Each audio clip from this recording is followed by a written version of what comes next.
नमस्कार। Final post में आपका स्वागत है। हमारे द्वारा जब ये पॉलिटिकल एक सीरीज़ शुरू की गई थी, तभी हमने यह बता दिया था कि यूपी में होने वाले चुनाव जो हैं उसके ऊपर आने वाले समय में जिस तरह नए नए समीकरण बनेंगे, अब विभिन्न पार्टियों के विभिन्न प्रकार के जो गठबंधन बनेंगे, उसके बारे में हम समय समय पर आप लोगों को सूचित करते रहेंगे। पहले एपिसोड में हमने समाजवादी पार्टी की पृष्ठभूमि के बारे में बताया था। इसका जो पृष्ठभूमि है वो एक तरह से जो है बीएसपी ने इनकी छवि एक तरह से की 1993 में जब बीएसपी और एसपी की सरकार बनी, तो परोक्ष रूप से जब मायावती इस सरकार को चलाने लगी तो उनको वो हटा दिया गया, अपना समर्थन वापस ले लिया गया। 1995 में स्टेट गैस कांड किया इन्होंने, समाजवादी पार्टी ने, और बीएसपी के 12 विधायक उठा के ले गए। तो उस समय से गुंडों की छाती पर मुहर लगेगी हाथी पर, ये नारा एक मायावती ने दिया, और उस नारे ने इतना जनमानस में इतना अपनी पैठ बना ली कि एक गुंडा पार्टी के रूप में इस पार्टी का जो छवि बन गई, और तब से इस पार्टी को, समाजवादी पार्टी को, गुंडा पार्टी ही कहा जाने लगा। जहाँ तक घोटालों की बात है, तो घोटालों में भी यह पार्टी अग्रणी रही, चाहे वो गोमती रिवर फ्रंट का घोटाला हो, चाहे पेंशन घोटाला हो, या बच्चों को, छात्रों को बांटे जाने वाले लैपटॉप घोटाला हो। 4 लाख तो पेंशनधारी ऐसे थे जिनका पता ही नहीं था कि पेंशन कहाँ और किस खाते में जा रही है। इसी तरह जो है लैपटॉप जो बांटे गए उसमें भी इस तरह की यहाँ। इसके अलावा चाहे वो खनन घोटाला हो, खनन घोटाला में हमीरपुर की चंद्रकला आईएएस काफ़ी चर्चित रही, क्योंकि ये खनन जो माफिया था इसके ऊपर चंद्रकला के थ्रू ही सारा पैसा लिया जाता था, और उस मंत्रालय के जो मुखिया या जो प्रभारी थे वो श्री अखिलेश जी ही थे। तो बाद में यह चीज़ें सामने आई और तब पता लगा कि इस परिवार ने जो घोटालों की एक भरमार सी लगा दी थी। मेरे ख्याल से कांग्रेस के बाद ये दूसरी पार्टी है जिसने घोटालों में अपना नाम जो है शीर्ष स्थान पे लेके आई। यहाँ तक कि लखनऊ आगरा एक्सप्रेसवे का घोटाला हो, चाहे 2500 एकड़ का समाजवादी पार्क का के बनाने के खर्च का घोटाला हो, तो विभिन्न तरह के घोटाले समाजवादी पार्टी के सामने आए। अब शुरू में तो यूँ लगा जैसे समाजवादी पार्टी के मुखिया अखिलेश जी ने, चूँकि उनके पिताजी को उन्होंने जो है एक तरह से दरकिनार कर दिया, और कई जगह सार्वजनिक रूप से उनकी बेइज्जती भी की गई, जो कि सर्वविदित है। और अभी हाल फिलहाल उनके द्वारा अपने चाचा शिवपाल को अपने खेमे में लाने की कोशिश, और अपना जो है ओवैसी का कूदना मान लो उनके छाती पे मूंग दलने वाली बात हो गई, क्योंकि ये बीएसपी और एसपी जो है ये दो ऐसी पार्टियां हैं, क्षेत्रीय पार्टियां यूपी की, जो मुस्लिम वोट पे ही जीतती आई हैं।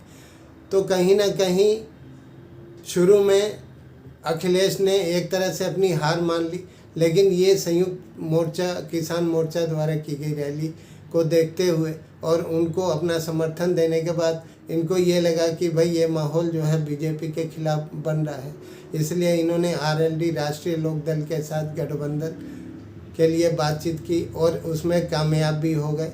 इसी तरह जो कि पश्चिम उत्तर प्रदेश में आरएलडी का 30-40 सीटों पर अच्छा प्रभाव है, तो इन्होंने इसलिए आरएलडी को अपने साथ लिया।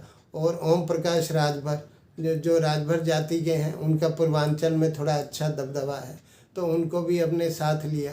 तो इस तरह की पार्टियों को अपने साथ जोड़ने में लगे हैं। अभी हाल फिलहाल एक जो है आप पार्टी के जो यूपी प्रभारी संजय सिंह के साथ इनकी एक गुप्त मीटिंग हुई, बाद में उसको सार्वजनिक किया गया। ये आप पार्टी हो चाहे समाजवादी पार्टी हो, इनकी छवि एक मुस्लिम समर्थक पार्टी की ही रही है। चाहे आप पार्टी दिल्ली में जहां मौलवियों और मदरसों के जो है मौलवी हैं उनकी तनख्वाह बढ़ाती है, एक हज हाउस बनाती है, रोहिंग्याओं को जो है दिल्ली के बॉर्डर पे जो है सरिता विहार में बसाने का काम करती है। तो इनकी मानसिकता जो है वो एक सी है, इसलिए ये पार्टियां एकजुट होकर इस लड़ाई में कूदना चाहती हैं और बीजेपी का जो है मुकाबला करना चाहती है। अभी जो भी पार्टी है उसका मेन मकसद है बीजेपी को हराना। हमारा ये मानना है कि बीएसपी हो, एसपी हो या ओवैसी के एएमआईएम की पार्टी हो, ये तीनों मुस्लिम समर्थक हैं। जो समाजवादी पार्टी का गठबंधन है वो भी मुस्लिम समर्थक हैं, चाहे वो आप पार्टी हो जो दोहरे चरित्र की पार्टी है। तो हमारा तात्पर्य ये है कि जो मुस्लिम वोट बैंक है उसमें कहीं ना कहीं जो जब सेंध लगेगी और उसके वोट जब बटेंगे तो उसका फ़ायदा कहीं ना कहीं बीजेपी को ही जाएगा। हाँ, कुछ पार्टियां इनको कुछ जो वोट हैं, कुछ जो सीटें हैं वो इनको ज़रूर जाएंगी, लेकिन जो इनका जो एक जो कोशिश है कि इनको सत्ता से बाहर का रास्ता दिखा दिया जाएगा योगी जी को, वो संभव नहीं लगता। वो इसलिए संभव नहीं लगता क्योंकि ये जो जिस आधार पे ये जीतते हैं वोट, वो जो है मुस्लिम वोट कहीं ना कहीं 4-5 जगह बढ़ जाएगा। तो इसलिए उसका श्रेय जो है वो, और जहाँ तक एएमआईएम को बीजेपी की बी पार्टी कहा जाता है दबी आवाज़ों में, और अब तो कई पार्टियां खुल के भी कहने लगी हैं। यहाँ तक कि जहाँ तक कांग्रेस का सवाल है तो उसका अपना कोई जनाधार नहीं है। हालांकि प्रियंका काफ़ी कोशिश कर रही है, जगह जगह जा रही है, खास करके ऐसी जगह पे जहाँ किसानों का मुद्दा होता है। तो वो अपने एरिया में नहीं देखते क्योंकि वहाँ पे वोट की खेती नहीं होगी। वोट की खेती इनको मिलेगी यूपी में, इसलिए सारा जितनी राजनीतिक पार्टियां पूरा जोर लगा रही, क्योंकि यूपी में सबसे ज़्यादा सीटें हैं और यह माना जाता है कि प्रधानमंत्री जब भी बनता है वो यूपी का बनता है। तो इसलिए यूपी पे सबसे ज़्यादा ध्यान जो है हर पार्टी का है। अब देखना यह है कि आने वाले समय में समाजवादी पार्टी कितना अपना जो है वो करती है, कितनी सीटें लेके आती है।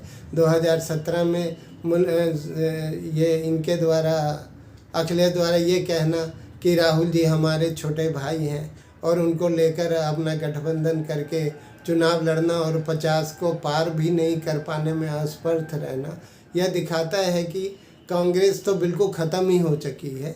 मेन जो अब लड़ाई है वो बीजेपी और अन्य क्षेत्रीय पार्टियों में है। कहीं ना कहीं जो जनाधार है वो एक तरह से अभी हम नहीं कह सकते कि कहाँ जाएगा। जहाँ तक ब्राह्मणों का सवाल है तो ब्राह्मणों को एक बीजेपी पार्टी है अभी तक पूछती रही है, और ब्राह्मण वो तबका है जो अगर पार्टी से नाराज़ है, बीजेपी नाराज़ है, वो वोट देने नहीं जाता, अपने घर बैठता है, लेकिन वो किसी और पार्टी को वोट नहीं देता। तो ये भी समझना होगा कि जहाँ बीएसपी प्रबुद्ध सम्मेलन और ये 10 तरह की चीज़ें जो लुभाने के लिए ब्राह्मणों को जो हथकंडे अपनाए जा रहे हैं, तो उससे ब्राह्मण भी अच्छी तरह वाकिफ़ है। तो ये ब्राह्मण वोट तो कहीं जाने का नहीं है।